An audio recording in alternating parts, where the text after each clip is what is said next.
మొదటి పేతురు 3వ అధ్యాయము. అటువలే స్త్రీలారా, మీరు మీ స్వపురుషులకు లోబడియుండుడి. అందువలన వారిలో ఎవరైనను వాక్యమునకు అవిధేయులైతే వారు భయముతో కూడిన మీ పవిత్ర ప్రవర్తన చూచి వాక్యము లేకుండానే తమ భార్యల నడవడి వలన రాబట్టబడవచ్చును. జడలు అల్లుకొనుటయు, బంగారు నగలు పెట్టుకొనుటయు, వస్త్రములు ధరించుకొనుటయు నను వెలుపటి అలంకారము మీకు అలంకారముగా ఉండక, సాధువైనట్టియు మృదువైనట్టియునైన గుణమును అక్షయాలంకారము గల మీ హృదయపు అంతరంగ స్వభావము మీకు అలంకారముగా ఉండవలెను. అది దేవుని దృష్టికి మిగుల విలువగలది. అటువలే పూర్వము దేవుని ఆశ్రయించిన పరిశుద్ధ స్త్రీలును తమ స్వపురుషులకు లోబడియుండుట చేత తమ్మును తాము అలంకరించుకొనిరి.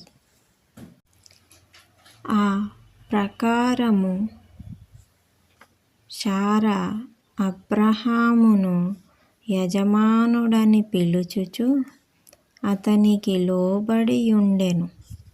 మీరును యోగ్యముగా నడుచుకొనుచు ఏ భయమునకు బెదరకయున్న ఎడల ఆమెకు పిల్లలగుదురు.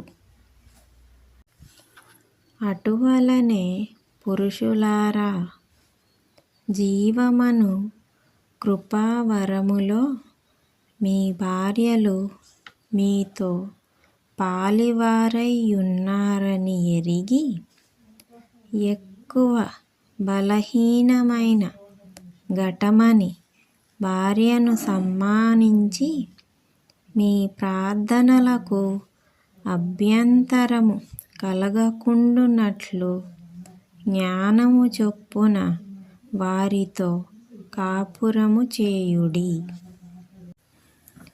తుదకు మీరందరూ ఏక మనస్కులై ఒకరి సుఖదుఃఖములయందు ఒకరు పాలుపడి సహోదర ప్రేమ గలవారును, కరుణాచిత్తులును, వినయ మనస్కులునై యుండుడి.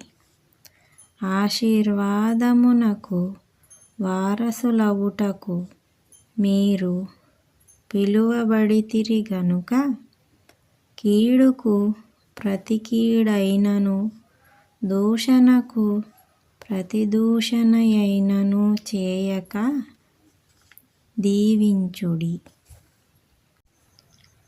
జీవమును ప్రేమించి మంచి దినములు చూడగోరువాడు చెడ్డదాని పలుకకుండా తన నాలుకను, కపటపు మాటలు చెప్పకుండా తన పెదవులను కాచుకొనవలెను. అతడు కీడు నుండి తొలగి మేలు చేయవలెను. సమాధానమును వెదకి దాని వెంటాడవలెను.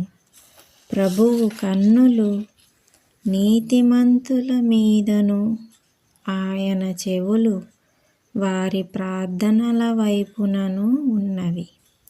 గాని ప్రభువు ముఖము కీడు చేయు వారికి విరోధముగా ఉన్నది.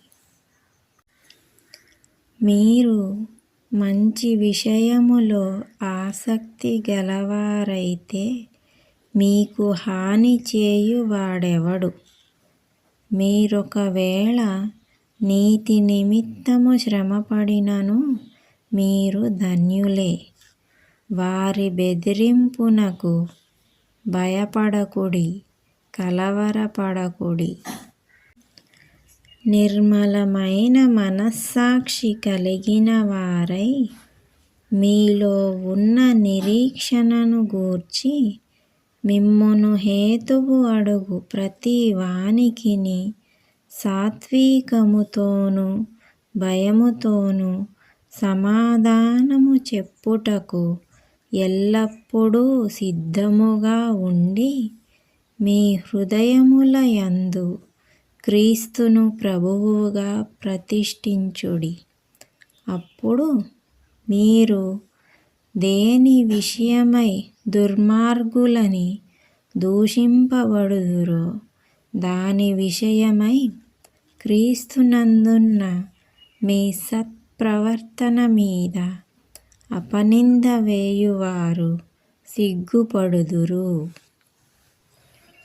దేవుని చిత్తమాలాగున్న ఎడల కీడు చేసి శ్రమపడుట కంటే మేలు చేసి శ్రమపడుటయే బహుమంచిది. ఏలయనగా మనలను దేవుని యొద్దకు తెచ్చుటకు అనీతి మంతుల కొరకు నీతిమంతుడైన క్రీస్తు శరీర విషయములో చంపబడియు ఆత్మ విషయములో బ్రతికింపబడి పాపముల విషయములో ఒక్కసారే శ్రమ పడెను. దేవుని దీర్ఘశాంతము ఇంకా కనిపెట్టుచుండినప్పుడు పూర్వము నోవాహు దినములలో ఓడ సిద్ధపరచబడుచుండగా అవిధేయులైన వారి యొద్దకు అనగా చెరలో ఉన్న ఆత్మల యొద్దకు ఆయన ఆత్మరూపిగానే వెళ్ళి వారికి ప్రకటించెను. ఆ ఓడలో కొందరు అనగా 8 మంది నీటి ద్వారా రక్షణ పొందిరి. దానికి సాదృశ్యమైన బాప్తిస్మము ఇప్పుడు మిమ్మును రక్షించుచున్నది. అదేదనగా శరీర మాలిన్యము తీసివేయుట కాదు గాని యేసుక్రీస్తు పునరుద్ధాన మూలముగా దేవుని విషయము నిర్మలమైన మనస్సాక్షినిచ్చు ప్రత్యుత్తరమే. ఆయన పరలోకమునకు వెళ్ళి దూతల మీదను అధికారుల మీదను శక్తుల మీదను అధికారము పొందిన వాడై దేవునికి కుడి పార్శ్వమున ఉన్నాడు.